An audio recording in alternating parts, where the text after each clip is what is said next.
Hello, friends. It's Chapo. I want to share something. Chris, I want you to say it. Me, Virgil, and Chris were interviewed by some college radio kids at Iowa State, University of Iowa in Iowa City before our show. It was a great convo. And part of the conversation is they asked us all why we like Bernie. And me and I gave a forward-looking answer. Virgil gave one talking about like 2016. And then Chris said something that he found on, where was it? Actually, this is not my quote, but it's actually Molly's, who's in the room. Molly, can you come over here for a second? So, Molly and I were Virgil and I are just so happy to have another girl on the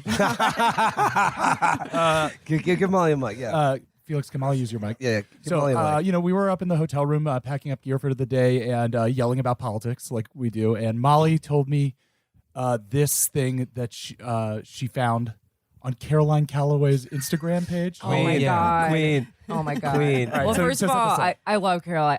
First of all, hi. Second of all, I love Caroline Calloway. She's like an icon of our times, our modern times. Yes. And then she's surprised. I would have put her as a Warren bro, but she came out last week for Bernie, which, I mean, amazing. Like, that's queen shit right there. Yeah. And someone, of course, all of her fans are Warren people. And so there were a lot of people in the comments of the post where she endorsed Bernie being like, I'm just curious, like, why you're interested in him. And the best response I saw, which was not from her, it was from another person that follows her, said that Bernie is the only candidate who doesn't leave anyone behind. Yeah. And I love that. Yes. And then I use that. Yes. That's like a perfect, easy way. It's the best one-phrase explanation for Bernie that I have heard. Yeah. They're not fucking means testing you. They're not making sure that you had a good enough fucking SAT or that you've absorbed enough fucking correct cultural opinions.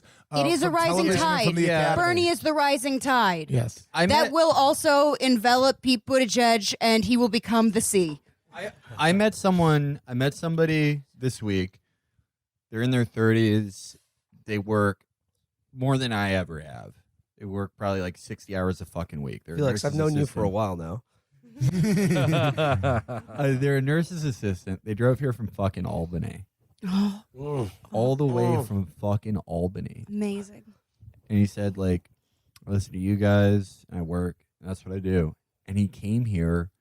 He didn't come here like what you hear from the Pete people.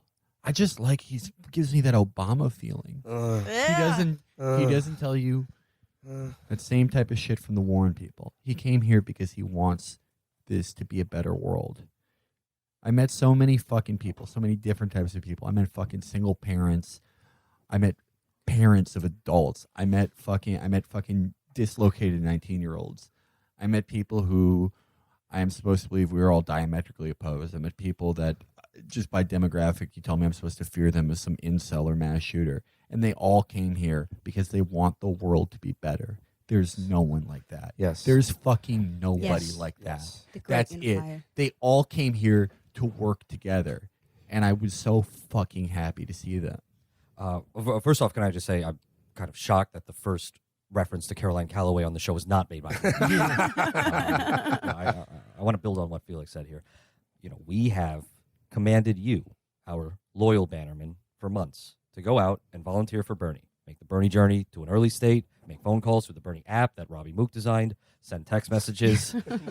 Not true.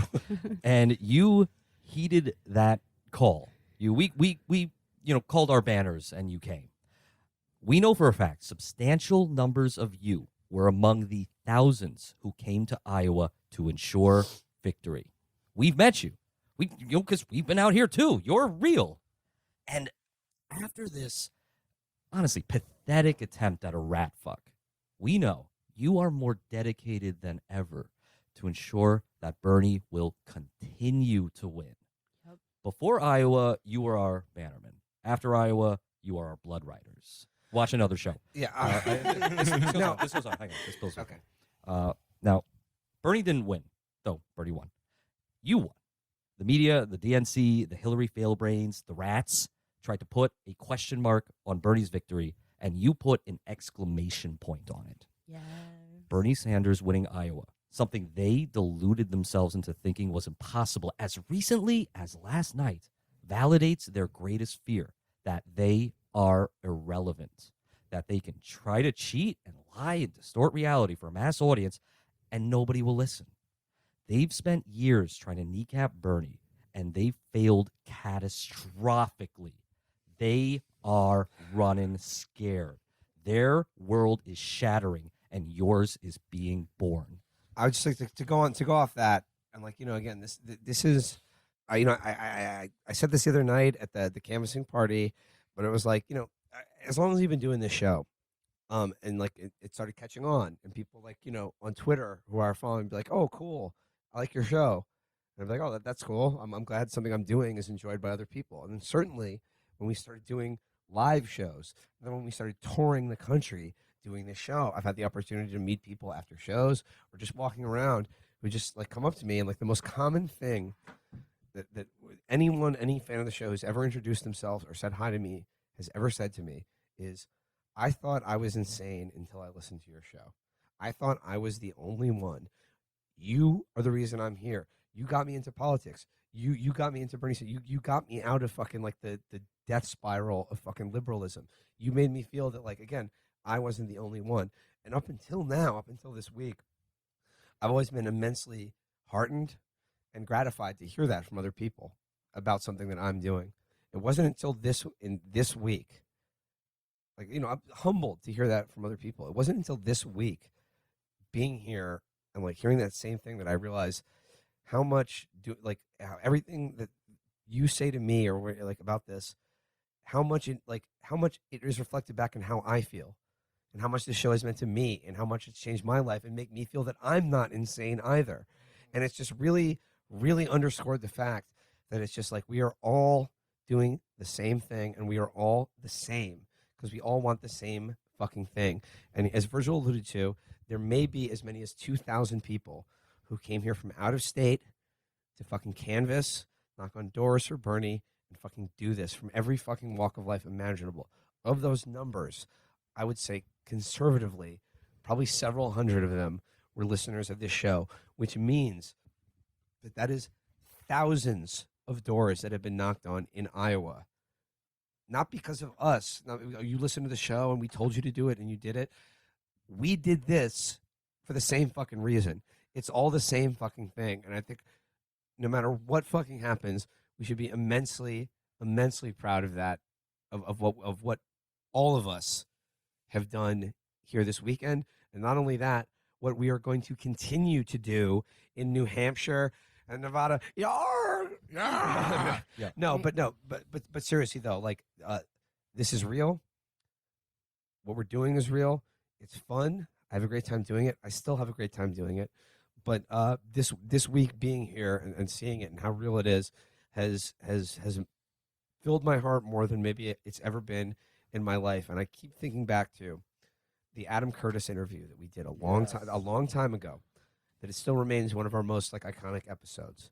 And I have ever since then been very haunted by a thing he said at the very end of that episode, which is that you talk about like change or revolution or like changing the status quo or like getting out of this trap, this hyper-normalized world of spectacle and illusion that we all live in, and then confronting the fact that there are people outside of that spectacle or illusion who have nothing to lose.